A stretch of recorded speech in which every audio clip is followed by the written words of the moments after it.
Hello, welcome to video number 18. I'm Mr. Miller. I have with me Mrs. Les. Hello. And we're going to talk about word problems that involve fractions and proportions. So let's start off with fractions. Okay, so here's our first example. All right, so for our first example, we're going to talk about a downtown sports bar that has baseball fans. So suppose there are C, Cubs fans, S, Sox fans, and B, Brewers fans. All right, so we got Sox, Cubs, and Brewers. I don't know if there's anyone else. Maybe some St. Louis fans, but we're not going to talk about them in this problem. Our first question says, write an expression for the fraction of fans who are Cubs fans. Okay, so to write the fraction of Cubs fans, in the numerator, we got to put C, how many Cub fans there are. In the denominator, we have to put the total, C plus S plus P. So to write the fraction of people of Cub fans, the number of Cub fans in the numerator, out of how many people there are. Cubs fans plus Sox fans plus Brewers fans. Mrs. Les, you want to get B and C for us? So for the fraction of fans for the Sox fans, again, in the numerator, we have to write the number of Sox fans, which is represented by S. So we have S. There you go. Over the total number of fans, which again are C plus S plus B. And for part C, we have the fraction of people who are not Brewers fans. So if they're not Brewers fans, there are Cubs fans and Sox fans. So we have C plus S over the total number of fans again, which are the Cubs plus the Sox plus the Brewers. Very good. Seems a little strange at first, but once you do a couple of these, then no problem. We have one more example like this. So, Ms. Les, what do we have here?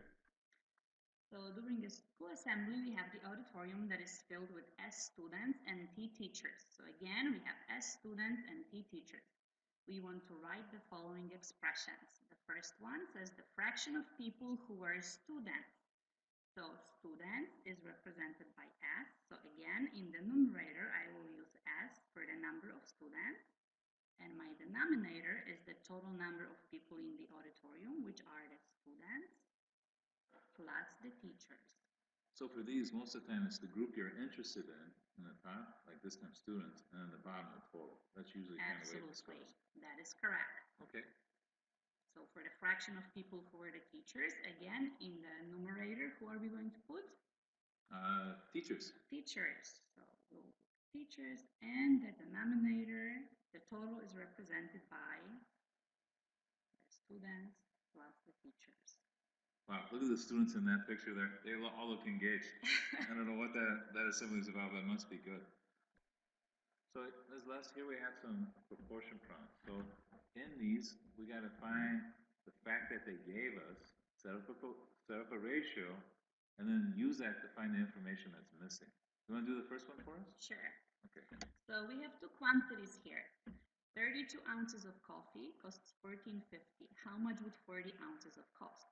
So I have ounces of coffee, so I would label. Okay, hit on the pen here.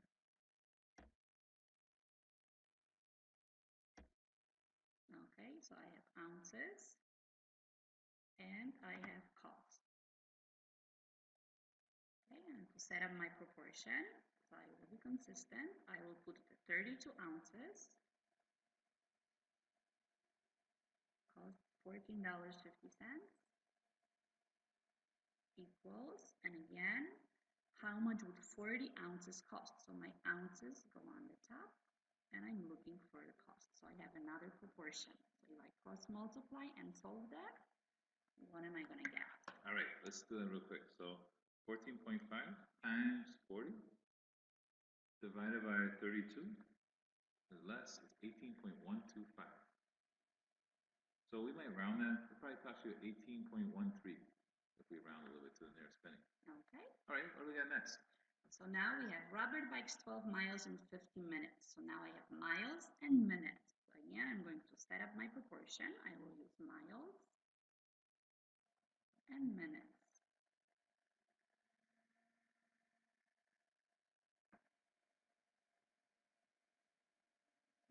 12 miles 50 minutes. At that rate, how far will he travel? So I'm looking for the miles now. In 60 minutes. Gotcha. So again, we cross multiply 12 by 60, divide by 50. You get 14.4. They'll go 14.4 miles. Pull up. Not bad. Okay, let's keep going. Maria likes to babysit. She gets paid $30 for 4 hours. At that rate, how much will she make in 7 hours? All right, she'll make a lot of money. Let's go ahead and set up. Let's go ahead and set it up. Okay, so she gets paid, so we have money.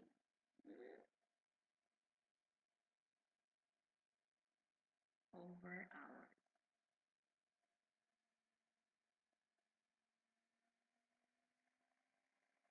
$30 for 4 hours.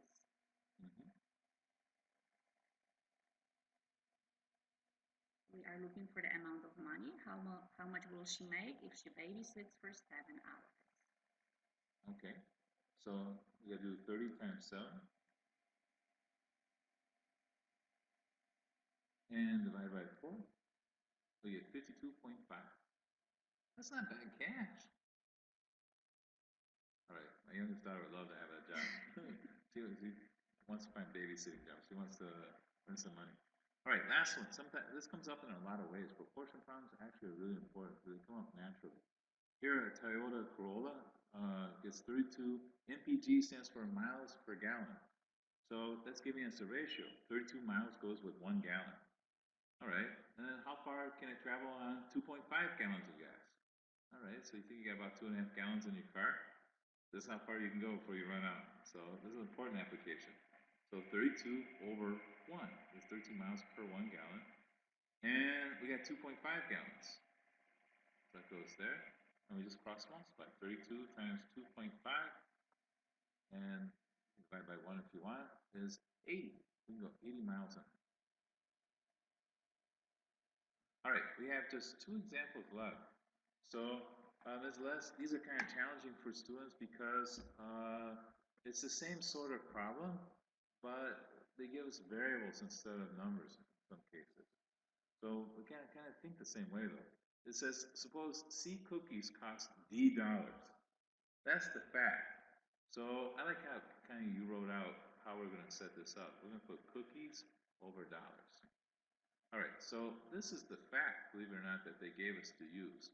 So we know that cookies is C cookies goes with D dollars. All right, now we got to fill in the part we know and the part we want to find out. How much would 50 cookies cost? Well, cookies are on top. And what I want to know is the cost, so I'm going to put an X there. X is what we're trying to find. So it was really the same thing we did before, but this freaks people out because now we have letters instead of numbers. But that's once you get used to it, it's okay. So we're going to cross multiply. We got to do 50 times D and then divide by C. So we get X is 50D over C. And that's the formula for how much 50 cookies would cost. So we kind of did the same thing we did before. All right. So we have one more example here. So for the next one, we have Nancy can run distance of Y yards in M minutes. So again, we have yards and minutes, or distance and minutes. So to set up your proportion, Y over M. Okay. And the question is, how far can she run in 20 minutes?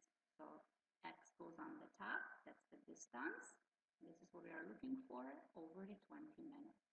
Cross multiply again, so Y times 20 over M, and that's our formula for X.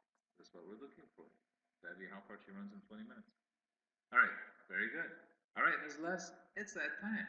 It's time for the journal assignment. So write down video number 18. Thank you. Forgot there. Video number 18 and answer these 3 questions. There's one of each type of problem. All right, good luck.